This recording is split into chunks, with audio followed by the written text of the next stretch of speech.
on that? Yeah. I think I love looking to God for the fathers me because it exceeds my expectations all the time. And one of the things that I've noticed about young believers is that a lot of times God is super directive with them, right? And some may have experienced this, but I've had friends, and I experienced this too, of like, God is like very prescriptive.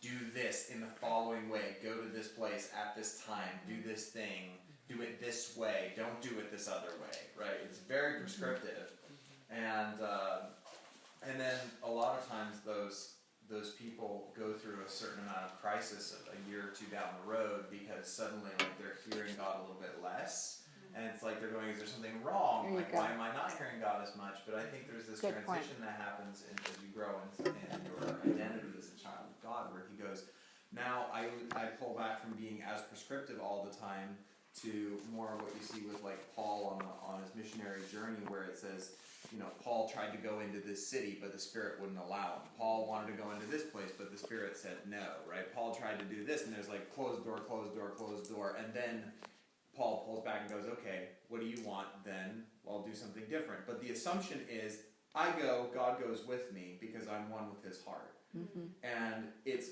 God's prerogative to be like, no, actually, you have so much choice, but this one I'm taking away, right? You have everything else, I'm just cordoning this one off, as opposed to when you start in as a child of God, a lot of times it's like, you have one choice. It's this one.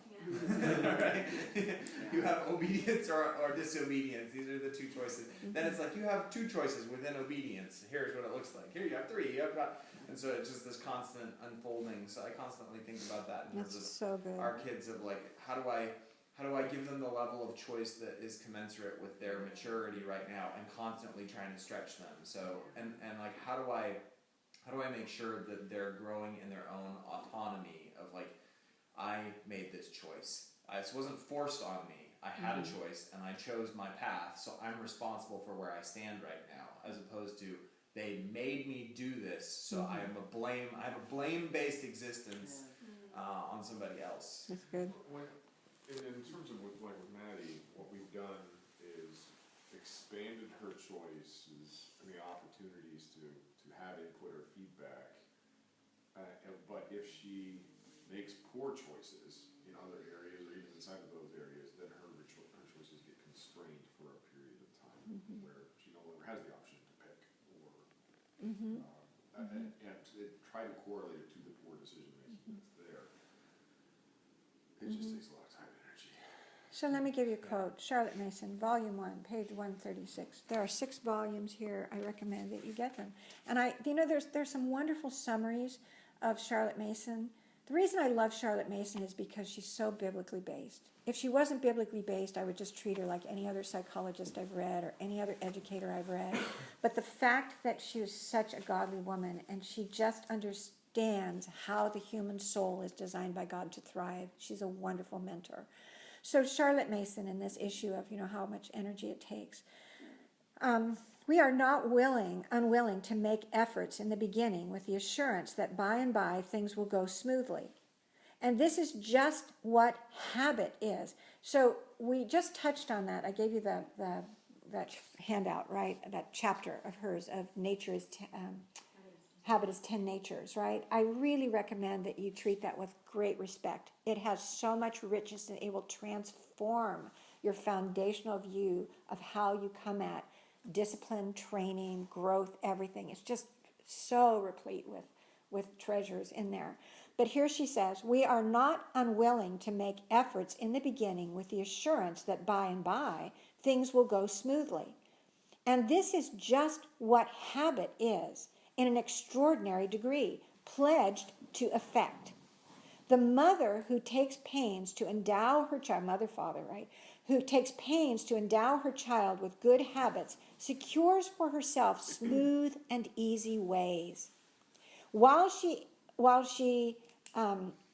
who lets their habits take care of themselves has a weary life of endless friction with children. So when you look back at Hebrews 12, endurance, look, you haven't, okay, Ben, takes a lot of work let me see the blood popping out, of your pores. And then I'll go, probably enough, you should back off, right? Until then, you're okay. Yeah, it does take work. But what he's saying is, Jesus, for the joy that was set before me, pay me now, pay me later. I said it from the beginning, we'll say it till the end. Pay me now, pay me later. I realized this week, some people were asking me about some things with older kids and all, and I thought to myself, you know what? My passion is preventative in the area of parenting. I want to talk with parents who are pregnant through about 5th grade, right? To have them do it right. And I don't want to be the one who's trying to help pull together the disaster of the 12-year-old or the 15-year-old or the 18-year-old or the something that, oh my God, the stories that I hear, right? So I'm just going, somebody needs to do that. But for me, I'm into preventative medicine. I'm into preventative styles of parenting, right? That's where my passion is. So pay me now, pay me later. It's going to take you work. I'll tell you, it'll take you a hell of a lot of work. If you don't build these habits and of righteousness into your children now, your life will be so weary. Remember I said right in the beginning, how many parents that I talk to that their meal times when their kids are 8, 10, 12, they're just a disaster. I'm going, that could have been handled in a week, and you could have had 12 years of heaven with your children. I'm going to give you just one simple example, and in it I'm going to tell you something I did wrong, and so that you know how, when I'm thinking about this, how you just trigger an example of how to evaluate. You look back and say, how could I have even done that better, right? So here, Maddie, I can give examples with my grandkids because, I have them on Thursdays, which is such a treasure to me. So when they're here with me, we also work on meal times and things and habits. And so we had one day where the kids were working together making this simple granola that was made just with applesauce. It's sweetened and has these additives. So it goes very quickly. But they made the granola, then we'd go and do something and we'd stir the granola and whatever. And they were learning the habit of working peacefully together, so there was no conflict. They just did a beautiful job. I thought, this just so pays off. You got what you guys are doing with your kids, and kind of how I'm working it with them here, right? It was just such a delight. I thought, any other kids without this, it would have been irritating. You'd always be saying, move over, no, you can't have the spoon now, and all of that stuff. Just was a beautiful thing. So then when they went to eat, they each took turn doing their part of setting this lovely table. So we have a little table out with this tablecloth, and they were able to spread it out, and they worked on the tablecloth. Was it too big on one side and too long on the other, right? And straightened it out together as a team, and they put their little flowers in the beginning of the table, right? And then they got their silverware out, and we worked on setting the table, so they know how to do their place settings and all, right? And then they served each other. So they not only made the food, but then Maddie sat down and Ellie said, Maddie, may I serve you? And she said, yes, please. It was just so precious, right? And so then Ellie just walked into the kitchen and she served her, made this lovely little bowl of her granola and, would you like some milk on there? Yes, please. And she pours it. So she brings it and I told her what side she has to serve, so in the kitchen. So she comes in and she serves it down. And then I said, well, Eliana, sit down, So she sat down and I said, Eliana, may I serve you your granola? Yes, please. So then I served her, right? And I brought my own and I sat down, right? And then they just had this lovely conversation. So here's what they were doing. So Ellie's still young, working on her spoon, where she holds her spoon. And so you can still go into this grip thing, the monkey grip type thing. So I would just quietly say to her, Ellie, can I help you with your spoon, right? We'd got it there, and then she'd be doing her spoon, right? And then we had this conversation. So there was nothing dickering with who was going to eat what, who didn't want what, you didn't put enough milk on my whatever. It was just this adult, like you were out with adults in kind of a nice restaurant, just having a lovely time. So I asked this question, I said, so what would we bring if we were making a list, if we were going to go camping, what would we need to bring, right? So we're eating, and we're just thinking about all the things. Well, I need to bring a flashlight, and I need to bring this. I told the kids, so there was just this funny conversation because they were saying, well, we need a flashlight, and we need sleeping bag, and we need all these things. And then Maddie says, oh, and we need to bring I need to bring my Snuggly, you know. And so I said, oh, yes, no, Snuggly, we need to bring a Snuggly. And then Ellie says, well, I need to bring my worm. What is her little Willie? Michael, I need to bring Michael, my light up worm or something. He's a glowing sea Glowing dragon. sea. She said, oh yeah, she said, well, I have to bring Michael. I said, yes, we should bring Michael. And then Ellie's eating and she says, well, I certainly couldn't hold I forget which one it was now, who said, well, I certainly couldn't hold my Snuggly and hold the flashlight too. And so then it sounded like this conversation of, well, you hold your Snuggly and I'll hold the flashlight, okay? And then they both looked at me and said, Grandma, how about if you hold the flashlight? I said, that's a great idea. You hold your Snugglies while we walk. I'll do the flashlight. You know, so it's just this lovely interaction. It was just so delightful, right? And then at the end of the conversation, at the end of the meal, right, they know to take their napkin, they just fold it, tucked it under the edge of the plate. The spoon was here. They walked into the kitchen. They put their plates on the counter. They came, they cleaned it off. They folded up the tablecloth. You know, we went back to do our work. And I just thought, wasn't that a beautiful thing? A 2-year-old and just turned 4, right? So it's so possible to have your meals like that. Now, do I know that when you've been cooking, you've been doing all of that? I'm not so. Been there, done that. 4 kids, right? 4 wild St. Bernard puppies in my house at all at the same time, right? So you know it isn't going to run that smoothly, but you aim at that and you construct those times because you've trained to it ahead. Can you pick up what I did wrong? Or not wrong, but less than good. We don't talk about right and wrong, we just talk about less than good. Less than the best. It was something very small that I mentioned. Here was... Ellie served Maddie, but Maddie didn't serve somebody? No, it was, no, because they did the service thing, but my correcting at the table, even though I did it gently and I whispered and I leaned over and I said, Ellie, can I help you with your spoon? You know, let's do this. Remember, you're doing this. I did that twice during her thing. And I as I was lying in bed smiling about the Snuggly and the flashlight thing, right? And I thought to myself, darn, there I disobeyed my own philosophy of education as I corrected her in the midst of a circumstance that I should have trained, right? So when I know, here's the principle. When you know a child is weak at something, it's not ingrained in there, then you're going to train them ahead of time and remind them ahead of time just before they go into that setting. So knowing that she has that, it's not set yet for her, she can do it, but it's not natural. In the kitchen, I should have said to her, remember you're working on this? And so when you're at the meal, try and remember that. It's going to be, try and remember that, right? Okay, Grandma, right. And she would walk in. Now, maybe in the middle of the meal, she would forget and she'd go back to the monkey grasp. I wouldn't mention it then if I was doing it at the highest and the best. I wouldn't mention it. I would just note it in my own mind to say, the next time we go to eat, outside of that setting, away from anybody else, I would say to her, hey, we're working on this, remember? Or I would take a few more minutes in a setting just with her alone, and I'd say, let's work on that spoon thing. But in a public setting with other people around, don't correct your children like that. If you can all avoid it. You're treating them as a non-person. If you did that to your husband or wife, honey, put your napkin down on your lap. Honey, did you not do this? Did you not do that? That's so destructive in a relationship. So don't treat your children in different ways. So at all possible, do not correct. Always think ahead of, I did not train them for success, or they're working on success and they're just in the process, right?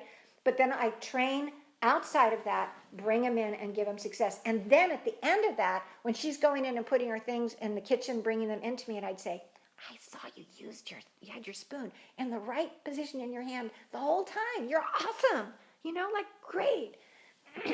But I wouldn't do it in front of other people. Nobody wants to be a project. The human soul does not want to be a project other people are working on. Not in front of anybody else. Can I ask a question on that? Yeah.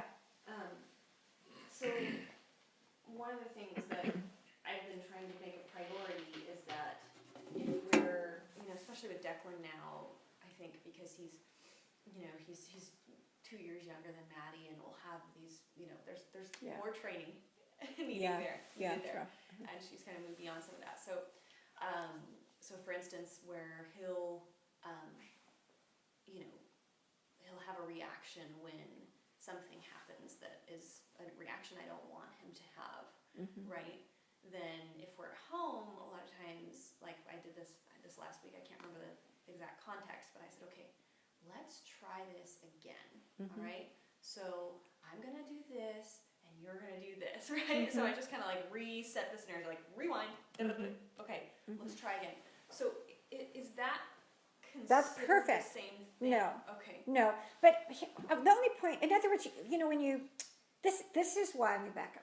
This is why I don't like just doing groups of parenting or parenting people when people want, give me the quick fix. Give me the, what do I do? Tell me the 3 things to do to change this behavior. Because I go, okay, well, we can change that behavior, but what are you going to do with that? It doesn't generalize to your parenting, right? And also, when you say these 3 things, you're going to try and do those 3 things for something else, and you don't have the internal shift inside of you to know it doesn't fit that, right? It worked over here, but it doesn't work over here. So for me, even to say, like, you don't correct in a context where there's other people around, you just try and avoid that as much as possible. You don't make that a lifestyle. Some parents make that a lifestyle all the time, where you're just embarrassed for the child. I have just groaned in my soul for some children, where you're in a room with them and the parents are saying things to their kids, and you're going, my God, you would never talk to another human being like that in a public setting. How dare you humiliate your child? We go back into Hebrews 12, and they have now learned to disrespect father. Disrespect discipline. You have given them a reason to disrespect parenting. So that's the principle. Now the other principle is try as much as humanly possible to train outside of a public setting, meaning even with your brother or your sister, right? Outside, so your kid is having a successful experience. And then you're noting where they're weak, and then train to that and come back and go to the next level and go to that. But do you never say when there's other people around, honey, let's try that again? Of course you do. You have to. Some things you can't let go because you're going to lose the moment, the teachable moment, right? But it's how you do it, and that you don't do that as a lifestyle, right? And you're using the training, the pre-training, the pre-reminder right before the experience to test it is taking place. And then you're doing your reinforcement afterwards of what went right and what went wrong. And you're building then for the next experience to do that, right? But would I do that, let's try that again? That's one tool in your toolbox. Sometimes you can fall into, now would I say that is valuable? I say absolutely the repeat is valuable. Now I would also say, it's like the scripture says, rest and don't strive. And then it says, strive and just bleed from an artery to get it done. I mean, you know what I'm saying? It says both. You go, well, I have literally had times with God when I'm reading the scripture, I'm going, which one? Like, tell me one so I know how to obey. Yeah. But it's this one now and that one now, right? So another time I've seen with children where parents fall into this, I've got this tool in my toolbox, we're going to do it again. All they've done is train their child to not have to do it right the first time because they know they get the next run at it, right? Or you've trained yourself to remind them, right? So then you go, well, that was not serving me well. See what I'm saying? Sure, yeah. Okay, exactly. Yeah, I think it's hard at the two-year age because there's so much new. So much. So yeah. and so you're kind of like. And she's around all the time. Yeah. She's around all the time. But it matters how you do it with siblings because they will get very arrogant and judgmental and pushy of their little brothers and sisters, and they'll come in and start correcting them themselves and playing the mommy, playing the big brother. A little bit of that goes a long way, but that is not to be allowed. Yeah. But honestly, they're picking up from you, and it means you're probably correcting the other child too much in their presence, right? So I would that's the first thing that would come to my mind if I have that going on with siblings. I would start to back off with what they're hearing in terms of how I'm working with the other child. All right, I want to just take just a couple of minutes. I want to read you some quotes from Charlotte Mason about habits, because for those of you who don't, you guys I know, so, you and Steph and Jess and have spent time reading their books and all, but I want to get you familiar with just her wisdom and fall in love with her. So, all right, let me just read some quotes here, and we can talk a little bit about them. 19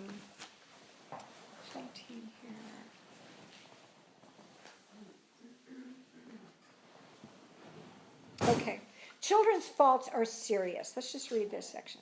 Children's faults are serious, she says, and this is in her first volume on home education, which means you, which is they're all you, really. Okay, children's faults are serious. One of the many ways in which parents are apt to have too low an opinion of their children is in the matter of their faults. A little child shows some ugly trait. He's greedy and gobbles up his sister's share of goodies as well as his own. He is vindictive, ready to bite or fight the hand that offends him. He tells a lie. No, he did not touch the sugar bowl or the jam pot. The mother puts off the evil day. There you go with that. Too tired to deal with this now, right? The mother puts off the evil day. She knows she must sometime reckon with the child for those offenses, but in the meantime she says, oh, it does not matter this time. He's very little and will know better by and by. To put the thing on no higher ground, what happy days for herself and her children would the mother secure if she would keep watch at the place of the letting out of the waters. If the mother settle it in her own mind that the child never does wrong without being aware of his wrongdoing, she will see that he is not too young to have his fault corrected or prevented. Huge word, prevented. Or, corrected. And preventing is a lot by training. Deal with the child on his first offense. An aggrieved look is enough to convict the little transgressor. So she's saying if you deal with an offense with a child right at the first offense, you're setting it up so that, honestly, you don't have to deal with it again. You can just give them that knowing look, right? And they know. It's funny. I don't know if it was you, Steph, or somebody, but I was saying there's just a look that you can give to a child. And I had a mom say to me, show me the look. Like, make the look, right? So I could, I go, you have to find your own. There's another book called Bringing Up Baby that talks about the look. The look. And, it's this American mom that was living in Paris and observing things about their way of parenting that's much more authoritative. And anyway, she said she would watch these Parisian moms give their kids the look at the park, and it would just be a look. And the kid would be like, I ain't leaving the sandbox. That's it. So she said she went home and would look in the mirror. Practice the look. Practice the look. Yeah. She called it owl eyes. That's what it's called in France. It's like owl eyes. And she can't get it. One day she felt like it clicked. She's like, It's so true. It's so true. But they have to see the owl eyes. They have to see the face on someone they respect. Okay. So deal with a child on his first offense. An aggrieved look is enough to convict the little transgressor, but let him go on until a habit or wrongdoing is formed, and the cure is a slow one. Now talk about being weary. The mother has no chance until she has formed in him a contrary habit of well-doing. To laugh at ugly tempers and let them pass because the child is small is to sow to the wind. Right. Can you say what page that is in home education? Yeah, 19. Let me just read you another quote here. And then I wanted to save a couple of minutes, and I want to do some quick fixes for you just at the very end because they feel good. All right. So here is an end to the easy philosophy of it doesn't matter. Oh, he'll grow out of it.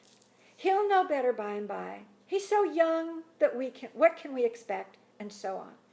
Every day, every hour, the parents are either passively or actively forming those habits in their children upon which, more than upon anything else, future character and conduct depend. I remember being at L'Abri with and Edith Schaefer.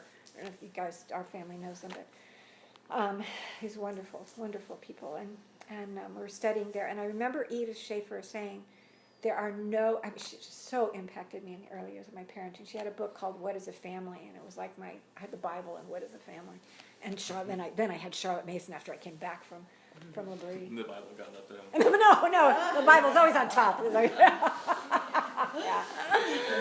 But she was just saying there are no neutral moments, Jan. There are no neutral moments. You are either going forward or you are going backward. You're either taking your children up or they are going down, And so it's just the whole business of there are no neutral moments helped sober me in the intentionality of my parenting, right? One more here. Okay, this is called Instructing the Conscience. This is a good example. Kindness. That the children do wrong knowingly is another matter and requires, alas, no proving. In other words, they all do, right? They're going to knowingly do wrong. All I am pressing for is the real need there exists to instruct them in their duty. And this not at haphazard, but regularly and progressively. Kindness, for instance, is, let us say, the subject of instruction this week. Do you see her list? She's pulling off of her list of virtues what she's working on in something like that for today. Your thing. What's today about? I'm teaching kindness. Right? Kindness is, for instance, let us say, the subject of instruction this week. There's one of the talks with their mother that the children love. A short talk at best, and she's so into this. Do not overpower your children with words. Make it short and sweet, right? A short talk is best about kindness. Kindness is love, showing itself in act and word, look and manner. A well of love shut up and hidden in a little boy's heart does not do anybody much good. The love must bubble up as a spring, flow out in a stream, and then it is kindness. So this is how she's talking to the child, right? Her little lesson. Then will follow shortly daily talks about kind ways. So she lays that foundation, she gives those images, right? And now she's going to start talking about it naturally as she's going through the day with the children, the Deuteronomy 6 thing, right? With them. Then will follow short daily talks about kind ways to brothers and sisters, to playmates, to parents, to grown-up friends, to servants, to people in pain and trouble, to dumb creatures, to people we do not see but yet can think about, all in distress, the heathen. Give the children one thought at a time, and every time some lovely example of loving kindness that will fire their hearts with a desire to do likewise. Take our Lord's parable of the Good Samaritan for a model of instruction in morals. Let the tale and talk make the children emulous of virtue, and then give them the go and do likewise, the law. Now this is a principle where she works this pattern, right? So you give them the inspiration, but then you give them a law. But she's giving them the law in the way that God gives us the law. It's law with grace, right? And so having presented to them the idea of kindness in many aspects, end with the law. Be kind. Be kindly affectioned one to another. Out of the scriptures, right? Let them know that this is the law of God for children and for grown-up people. Now, conscience is instructed. The feelings are enlisted on the side of duty. And if the child is brought up, it is for breaking the law of kindness. And brought up, she means if the child is reproved, right? I'm going to bring you up short, right? If the child is reproved, if the child is brought up, it is for the breaking of the law of kindness, the law that he knows of, that his conscience convicts him in the breaking. Do not give children deterrent examples of error because of the sad proclivities of human nature, but always tell them of the beautiful golden deeds, small and great, that shall stir them as trumpet calls to the battle of life. You know? You love her. I mean, What's the page on that? this one is 339, 340. So, I mean, I have all these marked in her volumes and things to read to you, but I just wanted to inspire you a little bit. I have some books that are simply Charlotte Mason that are these beautiful, it's like reading the cheat sheet. What did they call those books with the black and gold? Cliff Notes. It's like reading the Cliff Notes, right? But you did not meet Herman Melville. Okay? It's not yours when you read the Cliff Notes. So that's Charlotte Mason, and she's just such a treasure with all of that. Now I want to jump in. I want to give you some. Quick fixes. Before you do that, I just want to Yeah. make a quick comment on that. I feel like that answered one of my questions that I've been kind of mulling around, which is I really want to start, doing more kind of Bible study Yeah. with Yeah. Maddie and doing Declan, and I feel like that's it. That's the model. So Yeah. at grandma school, so I've started to do a little bit of that. So the kids have acted out the Good Samaritan, and they have acted out the withered hand this last week. It's just, it's all of 7 minutes. From the beginning and the end of the whole thing, right? So it's very short and sweet. But it was so dear on this last Thursday. And so I read them I read out of the Bible. I would take it out of the Bible, but I don't. They see me, here's my principle. I want them to see me reading the Bible, but I don't read it word for word.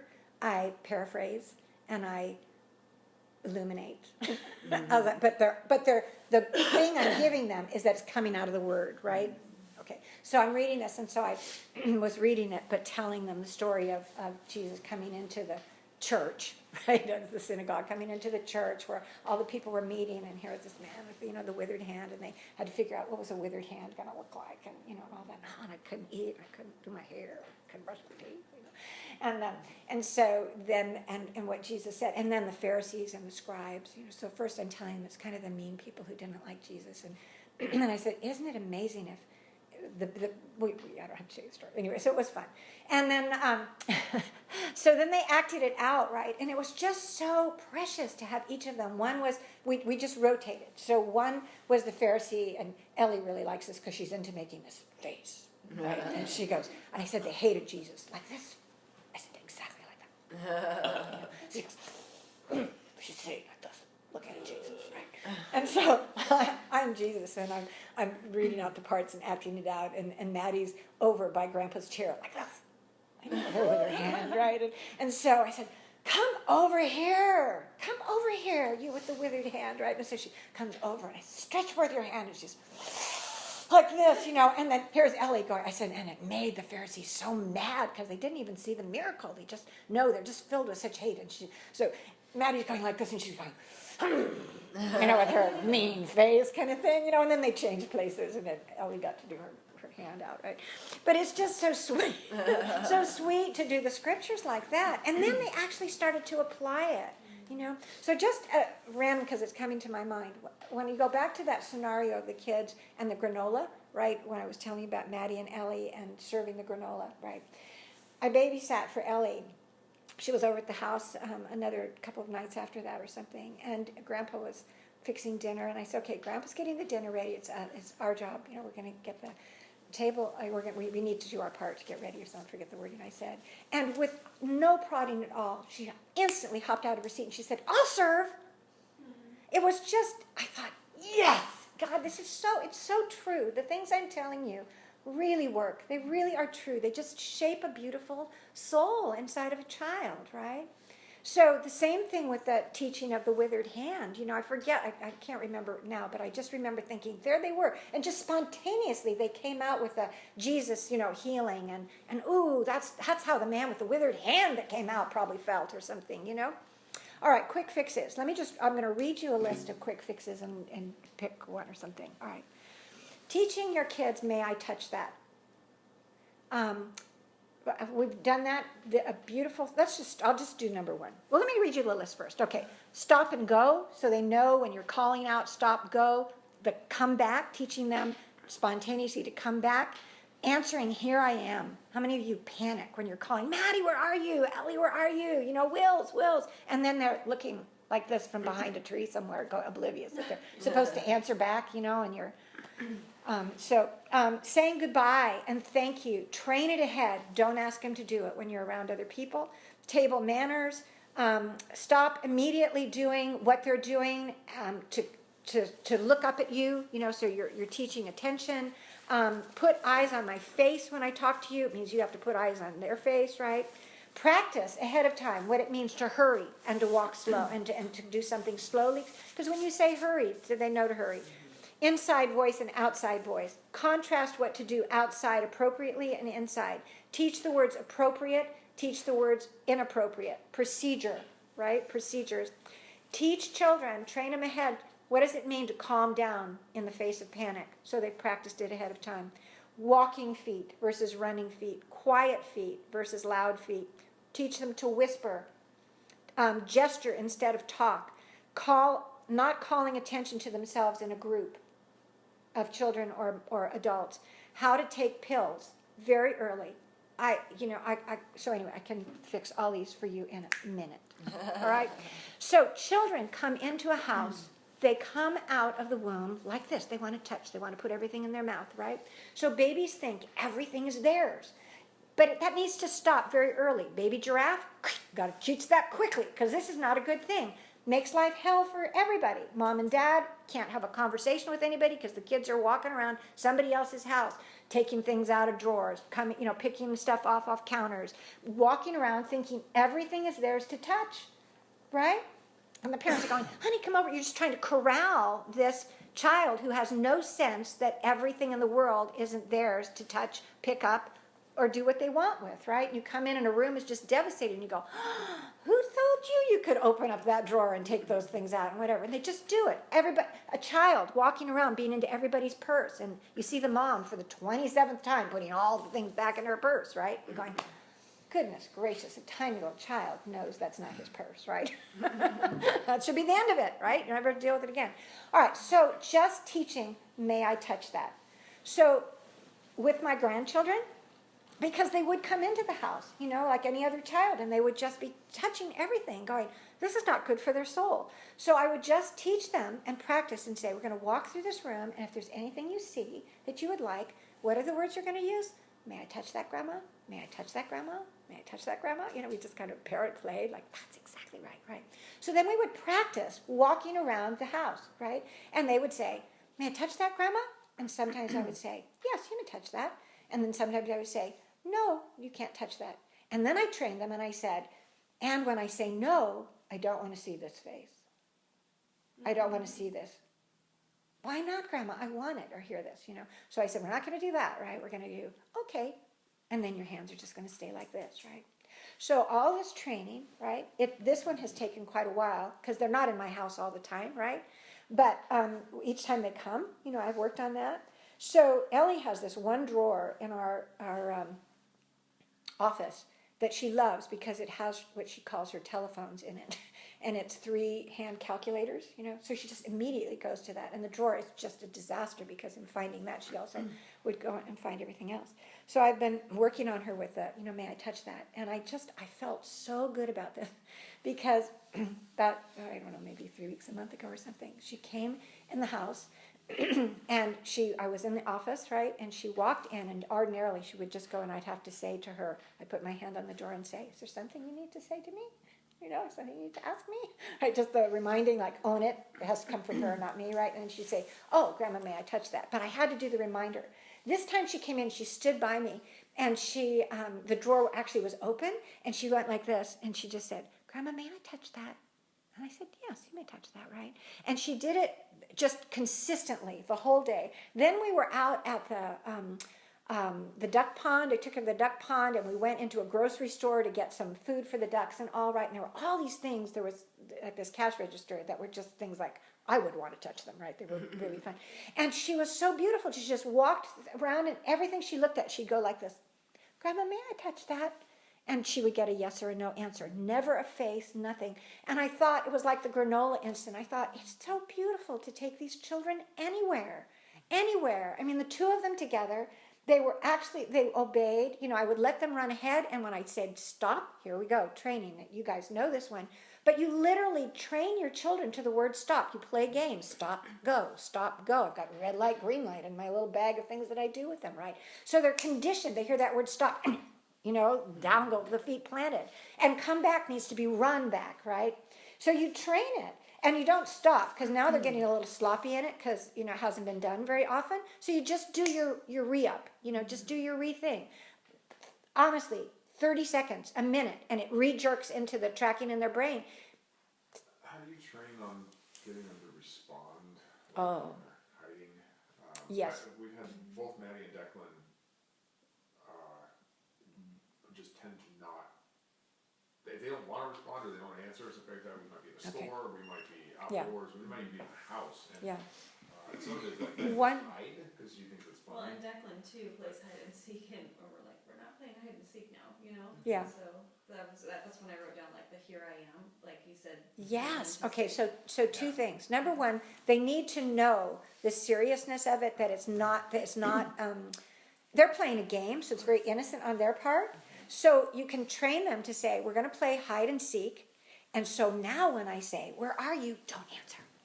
Right? Or this is the game, hide and seek. Don't answer because you're hiding, and I have to come and find you and go, "Come, Maddie, where are you?" You know, and shh, don't answer. Right? Because we're playing the game. But now there's a time when we're out, or when I say, Maddie, this isn't a game. Now she has to answer. Right? So you train the difference between a game and when I say it's not a game. So now you do the neurological tracking of it's not a game, Maddie, where are you? And they need to shout, here I am. And if they have their Declan can say, here I am, right? But Maddie can say, here I am behind the tree or under the slide or somewhere. She can identify where she is. So that's one part of the puzzle. The second part of the puzzle is they need to understand the fear factor of being separated from someone that you need to have with you. So I would take them into a store and I'd put them somewhere where they're, and I'd say, we're going to practice walking away, where I'm going to walk away and you're not going to know where I am. And I want you to call to me and see what happens. Because you're here all by yourself. And you're able to see them, kind of thing. But I would leave that space. We know they're safe. There's nobody around, right? And they're standing there and go behind the racks. Go somewhere else. Go off. And let a significant, for them, period of time, which might be a minute, right? 2 minutes or something where they're alone. And then they're going to call and say, Daddy? And you don't answer. And they're going to say, Daddy? And you don't answer. And they just enough to let that little, tweak go in their heart. And then you're going to come back and you say, whoa, I'm here. Were you worried for me? And you go, now that's how I feel. Experience precedes principle. If you're going to tell your child, you have to answer when I call you. That's a principle, but they've never had an experience that lets them identify with the principle in a meaningful way. So give them an experience of the principle, then tell them the principle, and it'll click in their heart. Oh, I was afraid when I didn't know where you were. So you can say to them, now, when I say it's not a game, that means I'm going to be afraid because I don't know where you are, right? And we don't want to do that to one another. I won't ever do that to you. You don't do that to me. And then you actually practice. Take them out to a park, and you just down to your little park, and you go, we're going to practice, here I am. We're going to practice answering. And you trade roles. So you're going to go somewhere, hide in the thing, and they're going to say, Mom, where are you? And you're going to go, here I am, behind the slide, right? And then you're going to do the same thing with them. And just like you did with the stop and the go, neurologically they're trained. They hear that tone of voice that says stop. Before they don't even have to think about it. Their feet lock, right? So when they hear that, Maddie, where are you? And if you don't answer, and you go, not a game, Maddie, where are you? And then, and you practice it. And exactly that phrasing. And that's exactly the phrasing you use when you need them to answer. You train it way ahead, and then you practice it over and over at all different kinds of settings. You can go into the grocery store. It takes you 30 seconds to do it again as a reminder to the kid. You go, I'm going to wander off, call for me, to the kid, And then you answer right away. I'm over here, I'm coming, I'm something where I am, I'm just around the aisle. And you practice it, and you go, now I'm going to do that. You stay here, I'm going to go here, I'm going to call for you. And you answer in a big loud, don't be shy, you're in the store. I want to hear your big loud voice. Mommy, I'm here, buy the lettuce. And it's over so fast. You just got it. So this whole list of things that can torment your life for so long, you can honestly get them all, just make your list. Bam, bam, bam, bam, bam. You send us that list. Yeah, well, I can send you, it won't make any sense to you. Well, I know that's just the list of stuff. Oh, okay. So, Yeah, I can do that. And I'll also send you off these other quotes, that I had from Charlotte Mason, just because you can just quote her day and night. And that's why I used to say to Dick all the time, I'd be having all these stressful days, going, I'm the worst mother that ever happened to these children. I should die and you should marry someone else. They'd be better to go to foster care. And then I say, "Hon, you've got them. I'm going to tea with my best dead friend, Charlotte." I just read her quotes.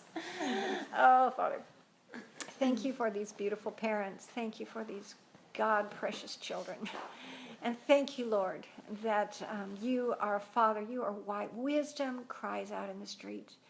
Lord, I pray now for ears to hear, eyes to see, discernment to know what to value and what to do and where to put the effort. Parenting is hard work. It takes energy and strength. Put it towards what really matters and not towards all the trying to keep a lid on a boiling pot of craziness in the house. And so, Lord, I just thank you for these families that are setting in place early on in their lives with their children, Lord, the ways of life. And all your ways are life, Lord, and beautiful.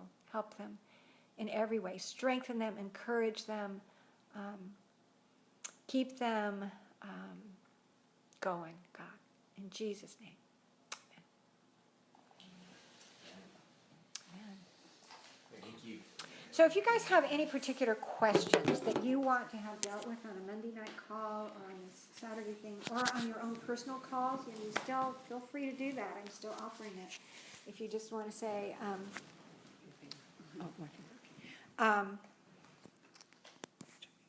that has, did that.